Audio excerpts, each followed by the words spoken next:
तुलसी में घर का ऐसा जल भूल कर भी मत चढ़ाना, पूरा घर कंगाल हो जाएगा, घर में गरीबी आ जाएगी। इसी के साथ हम जानेंगे कि किस दिन महिलाओं को तुलसी माँ को कभी भी गलती से भी जल नहीं देना चाहिए, वरना होता है घोर अनर्थ। माँ तुलसी के साथ ही माँ लक्ष्मी भी हो जाती है क्रोधित। तो पूरी जानकारी के लिए वीडियो को अंत तक जरूर देखना। शास्त्रों के अनुसार जहाँ पर तुलसी का पौधा होता है तो वहाँ पर साक्षात महालक्ष्मी स्थायी रूप से वास करती है। आपको बता दें कि जो व्यक्ति सही तरीके से तुलसी की पूजा पाठ और देखभाल अगर कर लेता है तो सदैव महालक्ष्मी उसके घर में अपना स्थान बना लेती है। लेकिन तुलसी के कुछ वास्तु नियमों को आपको ध्यान में रखना आवश्यक है। ऐसे में उन वास्तु नियमों के बारे में जानते हैं। नंबर 1, नियमित तौर पर तुलसी के दर्शन करने और हाथ जोड़ने से व्यक्ति के सभी पाप खत्म हो जाते हैं।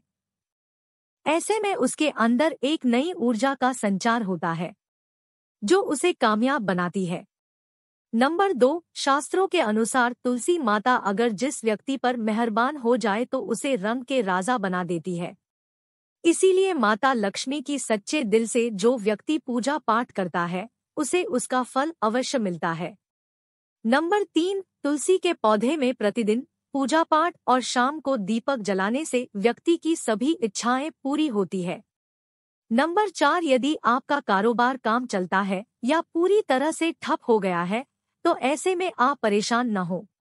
हर शुक्रवार के दिन तुलसी के पौधे में कच्चा दूध चढ़ाते रहें, आपकी परेशानी जल्द ही दूर हो जाएगी। तुलसी माता अपने भक्तों को कभी भी निराश नहीं करती।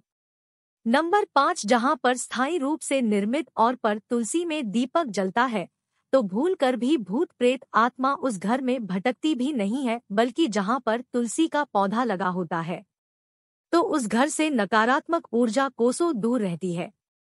नंबर 6, अगर आपके घर में पैसों की तंगी रहती है और घर की जमा पूंजी धीरे धीरे कम होती जा रही है तो ऐसे में आप तुरंत तुलसी का पौधा घर पर ले आए और नियमित रूप से उसकी पूजा करें और देखें तुलसी माता का चमत्कार। नंबर 7, 100 गुना फल की प्राप्ति के लिए विष्णु भगवान की पूजा में तुलसी के पत्तों का बहुत महत्व है। कहते हैं अगर आपके पास भगवान को चढ़ाने के लिए कोई भोग ना हो तो केवल तुलसी का पत्ता चढ़ा दे, वो प्रसन्न हो जाती है। वैसे तो प्रत्येक देवी देवता की पूजा में तुलसी दल का उपयोग किया जाता है, लेकिन भगवान शंकर और गणेश की पूजा में तुलसी का उपयोग नहीं किया जाता।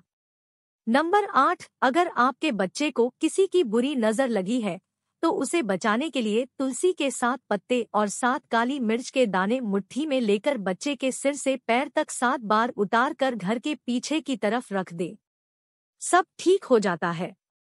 यह आपको क्लॉकवाइज डायरेक्शन में घुमाना है, यानी घड़ी की सुई की दिशा में उतरनी है। नंबर 9, परेशानी को जड़ से खत्म करने के लिए और बीमारी को दूर भगाने के लिए शाम होने से पहले 4-5 तुलसी के पत्ते तोड़कर तकिए के नीचे रखकर सो जाए और सुबह होने के बाद कुछ पत्ते खा ले। धीरे धीरे आपकी सभी समस्या खत्म हो जाएंगे। ऐसे में बैठे हुए पत्ते फिर से तकिए के नीचे रखकर सो जाए और सुबह खा ले। यह नियम अपनाएं और देखिए चमत्कार। नंबर 10, ज्योतिष शास्त्र के अनुसार कहा जाता है कि तुलसी की माला पहनने से बुधवार गुरु ग्रह बलवान हो जाते हैं। ज्योतिष अनुसार कहा जाता है कि तुलसी की माला पहनने से सभी प्रकार के सुख मिलते हैं और कोई बुरी नजर कभी नहीं लगती। तुलसी की माला पहनने से पहले इसे गंगाजल और धूप दिखाना चाहिए। तुलसी की माला पहनने से पहले मंदिर में जाकर श्रीहरि की पूजा करनी चाहिए। जो लोग तुलसी की माला पहनते हैं उन्हें प्याज और लहसुन और मांस मदिरा का सेवन छोड़ देना चाहिए।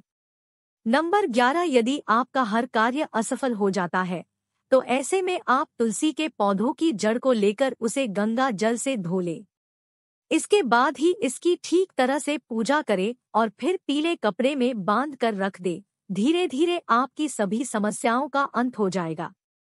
नंबर 12, जो व्यक्ति तुलसी के पाउडर का इस्तेमाल करते हैं तो वह हमेशा भयंकर से भयंकर बीमारी से बचा रहता है। तुलसी का पाउडर कई अनेकों बीमारियों को जड़ से खत्म करता है। नंबर 13, जो व्यक्ति सच्चे दिल से तुलसी विवाह करवाता है तो सभी देवी देवताओं की कृपा उस पर बरसती है। तुलसी माता सदैव उसके साथ रहती है और उसके हर बिगड़े कार्य को पूरा कर देती है। नंबर 14, तुलसी को कौन सी दिशा में रखें, आइए जानते हैं। वास्तु शास्त्र के अनुसार तुलसी का पौधा लगाने के लिए उत्तर दिशा, उत्तर पूर्व दिशा या फिर पूर्व दिशा का चुनाव करना चाहिए। सबसे उत्तम है नंबर 15, तुलसी का पौधा कभी भी घर पर लाए तो बृहस्पतिवार के दिन ही ले और सुबह के समय है लगाए, और ऐसे मंगलती से भी तुलसी के नीचे नहीं शिवलिंग को रखें और ना ही गणेश की प्रतिमा को। इस बात का विशेष ध्यान रखें कि तुलसी पर कभी भी गंदा या अशुद्ध जल नहीं चढ़ाना चाहिए। हमेशा साफ शुद्ध जल का ही उपयोग करें। अगर जो पानी पीने के लायक ना हो तो ऐसे जल का उपयोग ना ही करें। जिस जल को आप पीने के लिए उपयोग कर सकते हैं, ऐसे जल से ही तुलसी को पानी देना चाहिए। इसके अलावा कुछ और बातों पर भी ध्यान देने की जरूरत। अगर आपने घर की तुलसी छत पर रखी है तो निश्चित रूप से आपके घर के उत्तर दिशा में चींटियां निकलने शुरू हो जाएंगी। घर की उत्तर दिशा में कहीं ना कहीं दरारें पड़ने भी शुरू हो जाएंगे। जिन लोगों के घर पर तुलसी का पौधा नहीं होता वहां पर कबूतर अपना घोंसला बना लेते हैं। इसे बुरे केतु की निशानी माना जाता है। ध्यान देने वाली बात यह है कि दक्षिण पश्चिम में और दक्षिण में हमेशा श्यामा तुलसी रखी जाती है। श्याम तुलसी में पत्तियां बिल्कुल हरी और बड़ी होती है। इससे तुलसा जी भी कहते हैं। तुलसा जी को दक्षिण दिशा में रखने पर वास्तु दोष दूर होता है। दोस्तों, तुलसी को घर की छत पर रखा शुभ नहीं माना जाता। अगर आपके पास तुलसी जी को छत पर रखने के सिवाय कोई और जगह नहीं है तो एक विशेष उपाय करें। तुलसी को कभी भी अकेले ना रखें। हमेशा उसे केले के पौधे के साथ रखें। दोनों पौधे बिल्कुल साथ में रखें और मौली से बांध है। इससे आपको वास्तु दोष की हानि नहीं होगी। सबसे ज्यादा महिलाएं सवाल पूछे जाती है वे ये है कि क्या मासिक धर्म के दौरान तुलसी की पूजा की जा सकती है? क्या महिलाएं तुलसी को मासिक धर्म के दौरान जल चढ़ा सकती हैं?